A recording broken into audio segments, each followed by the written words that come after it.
Çin'in Doğu Türkistan'daki Uygurlara ve diğer Türk halklarına yönelik soykırımının küresel olarak eleştirildiği bir dönemde Çin hükümeti Uygur kurbanlarına ilişkin veri tabanına ve arşivlerini toplayan Uygur aktivistlerine iftira attı.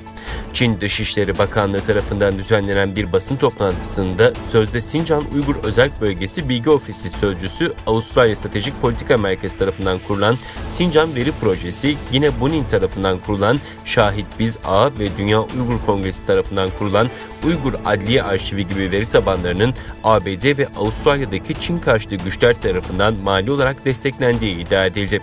Uygur aktivisti Tahir İmin için Doğu Türkistan ayrılıkçısı olarak ifadesini kullanan sözcü, Uygur aktivistleri Bahtiyar Ömer ve Fatima Abdülgaffor'dan da bahsetti. Uygur aktivist Tahir İmin bunun arşiv çalışmalarının önemini bir kez daha kanıtladığını söyledi.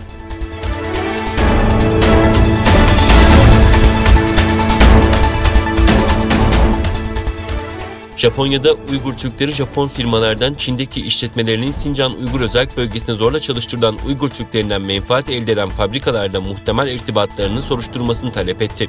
Japonya Uygur Federasyonu ile Tokyo'daki insan hakları örgütlerinden Human Rights Now yayınladığı ortak açıklamada Japon firmalara Uygur Türklerini zorla çalıştıran fabrikalarla irtibatınızı soruşturun çağrısını yaptı. Federasyon yazılı talebin Japon elektronik şirketleri Sony ile Toshiba dahil 14 Japon firmaya gönderildiğini açıkladı. Çağrıyı haberleştiren Kyodo Ajansı, Uygur Türklerine yönelik baskılar karşısında ABD, Avrupa Birliği, İngiltere ve Kanada'nın Pekin yönetimine yaptırım uygulamasına rağmen Japonya'nın bu konuda pasif kalarak yaptırım uygulamadığı eleştirilerine yer verdi.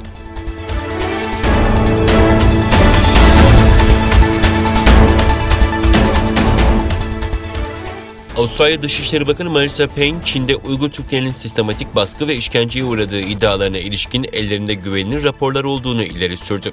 Payne, Çin'in 7 Nisan'da Uygur politikalarının iddia edildiği gibi olmadığını anlatmak üzere Avustralyalı gazetecileri Çin'in Canberra Büyükelçiliğine çağırmasıyla ilgili açıklama yaptı. Payne, toplantıda gazetecilere izletilen videoların aksine Çin'in Uygurlara yönelik sistematik taciz ve işkence uyguladığına ilişkin ellerinde güvenilir raporlar olduğunu kaydetti. Raporların Sincan Uygur Özerk Bölgesi'nde yeniden eğitim kampları, dini baskı ve zorla kısırlaştırmanın yanı sıra kadınlara yönelik sistematik istismar ve işkence uygulandığını gösterdiğini ifade eden Payne, Canberra'nın konuyla ilgili derin endişe duymayı sürdürdüğünü aktardı. Çin'in Canberra Büyükelçiliği'nin 7 Nisan'daki toplantısında Avustralyalı gazetecilere Sincan harika bir ülke başlığıyla bölgenin gelişen ve başarılı bir yaşam diyarına dönüştürüldüğünü iddia eden görüntüler izletilmişti.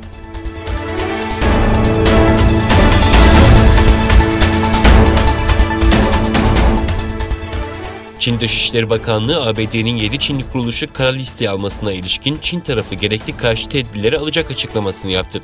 Bakanlık sözcüsü, başkent Pekin'de düzenlediği olağan basın toplantısında Washington yönetiminin söz konusu şirketleri kara listeye almasına ilişkin ABD'nin kendi teknolojik tekelini, egemen konumunu korumak ve Çin'in kalkınmasını dizginlemek için bir kez daha ulusal güvenlik kavramını genişleterek Çinli şirketlere baskı yaptığını söyledi.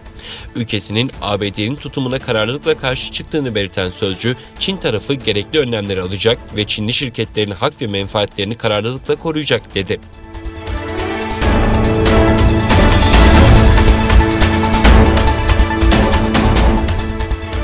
Myanmar'da darbeyle seçilmiş hükümeti deviren orduya bağlı mahkeme gözaltında bulunan 19 kişiyi bir askerin ölümünden sorumlu oldukları gerekçesiyle idam cezasına çarptırdı. Myanmar ordusuna ait Midway televizyonunda yer alan haberde gözaltındaki 19 kişinin 27 Mart'ta Yangon'da bir askerin öldürülmesinden sorumlu olduğu açıklandı. Myanmar ordusu 8 Kasım 2020 seçimlerinde hile yapıldığı iddialarının ortaya atılması ve ülkede siyasi gerilimin yükselmesinin ardından 1 Şubat'ta yönetime el koymuştu. Myanmar'da güvenlik güçlerinin protestocularla silahlı mücadelesi sonucu 618 kişi yaşamını yitirdi.